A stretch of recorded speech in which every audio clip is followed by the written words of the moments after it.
High, welcome to ঘরে বাইরে সুস্মিতা। আমি হাজির হয়েছি নতুন একটা রেসিপি নিয়ে। এটা হচ্ছে চিকেন পোলাও। তোমরা পুরো ভিডিওটা দেখো। এখানে আমি নিয়ে নিয়েছি চিকেন, 1/2 কিলোর মতো এখানে চিকেন আছে। এটাকে আমি একটু ছোট ছোট করে টুকরো করে নিয়েছি। দেখতেই পাচ্ছ টুকরো এর সাইজটা, চিকেনের সাইজটা কীরকম করে পিস করেছি। আর এখানে নিয়ে নিয়েছি রসুন বাটা, হলুদ গুঁড়ো আর লবণ। ওগুলো তোমাদের দেখানো হয়নি, একটু ফোনের ডিস্টার্বের জন্য। তোমরা কিন্তু পুরো ভিডিওটা দেখো, আর ভালো লাগলে একটা লাইক করে দিও। আমি এখানে এর সাথে দিয়ে দেবো 100 গ্রাম, যেহেতু আমাকে 1/2 কিলো এখানে চিকেন আছে, আমি দিয়ে দিলাম এখানে 100 গ্রাম টক দই। আর দিয়ে দিলাম রঙের জন্য লাল লঙ্কার গুঁড়ো, দিয়ে দিলাম সামান্য পরিমাণ জিরে গুঁড়ো, আর দিয়ে দিলাম একদম সামান্য ধনে গুঁড়ো। আর এখানে দিয়ে দিলাম শাহি গরম মশলা সামান্য, বেশি দেবো না, কারণ নাহলে তিতো হয়ে যাবে। গরম মশলা বেশি দিলে রান্না তিতো হয়ে যায়। আর এখানে দিয়ে দিলাম আদা বাটা। আমি রসুন বাটা আগেই দিয়েছিলাম, দিয়ে দিলাম আদা বাটা। আদা বাটাটা আমার একটু কম হয়ে গেছে, কারণ আদাটা একটুখানি জমে গেছে, ফ্রিজে ছিল বলে। এটা এবার ভালো করে মেখে নেব। আমি এটা চামচ করে মেখে নিচ্ছি, তোমরা এটা হাত দিয়েও মাখতে পারো। দেখতে পাচ্ছ কত ভালো করে ম্যারিনেট করে নিচ্ছি এটাকে। এর মধ্যে আরও কিছু জিনিস অ্যাড করব, ততক্ষণ এটা মাখানো থাক। এটা ভালো করে নাড়িয়ে চাড়িয়ে মেখে নিতে হবে। অবশ্য চামচ করে মাখলে অনেকটা দেরি হয়, হাত দিয়ে মাখলে তাড়াতাড়ি হয়, টেস্টটাও ভালো হয়। দেখি এখানে আমি মিক্সির বলে 3টে পেঁয়াজ ডুমো ডুমো করে কেটে নিয়ে নিয়েছি। আর এখানে নিয়ে নিয়েছি 2টো কাঁচা লঙ্কা, ভালো করে গ্রেট করে নেব।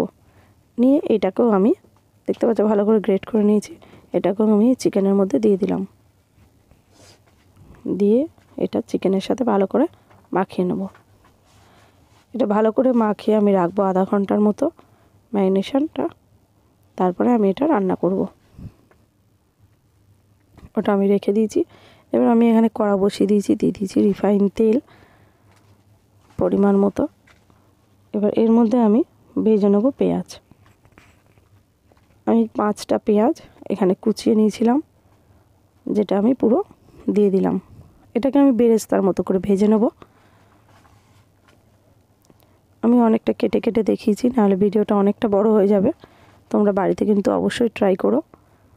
আর তখন যেহেতু আদা বাটাটা কম হয়ে গিয়েছিলো, সেই জন্য এখানে আমি আমার সামান্য পরিমাণ আদা বাটা আর একটু দিয়ে দিলাম সামান্য একটু লবণ। আমার মনে হচ্ছিলো লবণটা একটু কম হবে। ওই করতে গিয়ে আমার এখানে পেঁয়াজটাও মোটামুটি বেরেস্তার মতো হয়ে গেছে, একটু বেশি ভাজা ভাজা হয়ে গেছে। আর এখানে দিয়ে দিলাম ওই ম্যারিনেট করা চিকেনটা, দিয়ে এটাকে আমি ভালো করে কষিয়ে নেব যতক্ষণ না এটা তেল ছেড়ে যাবে।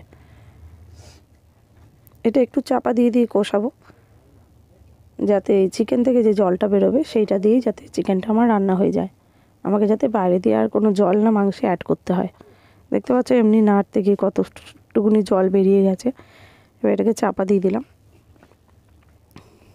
দেখো চাপা দেওয়ার পরে যখন খুলেছি দেখছি কতটা জল বেরিয়ে গেছে। এবার এই পর্যায়ে আমি এটাকে ভালো করে কষিয়ে নেব যতক্ষণ না তেল ছেড়ে যাবে।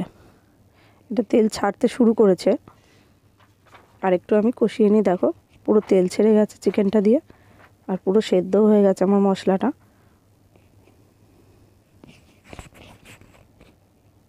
এবার যার মধ্যে আমি এই পোলাওটা রান্না করব, তার জন্য নিয়ে নিয়েছি একটা বড় হাঁড়ি।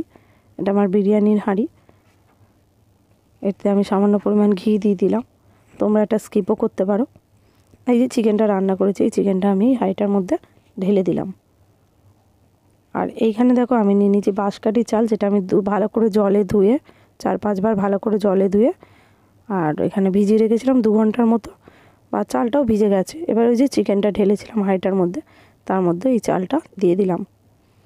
চালটা কিন্তু আমার শুধু ভেজানো ছিল, এটা কিন্তু সেদ্ধ করা নয়। বিরিয়ানি হলে হয়তো এটা 75% সেদ্ধ করতে হতো। আর এখানে নিয়ে নিয়েছি বাড়ির নর্মাল টেম্পারেচারে রাখা দুধ, 1/2 বাটি দুধ আমি এখানে দিয়ে দিলাম। দিয়ে এটাকে ভালো করে নাড়াচাড়া করে নেবো। তারপরে দেবো জল। দেখো এখানে আমি জলও দিয়ে দিলাম, দিয়ে এবার ভালো করে এটা নাড়িয়ে চাড়িয়ে নিচ্ছি।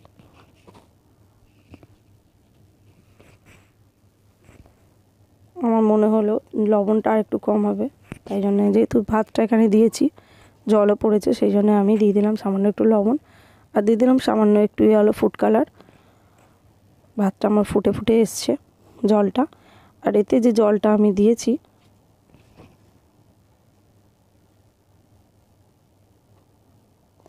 সেটা হচ্ছে মানে দেখো হাফ গাঁট, মানে 1 গাঁটের মতো জল দিয়েছি আমি, মানে তোমার আঙুলের 1 গাঁট, তর্জনী আঙুলের 1 গাঁটই হচ্ছে এর জলের পরিমাণটা দিতে হবে। তার বেশি হলে কিন্তু ভাতটা অনেকটা গলে যাবে।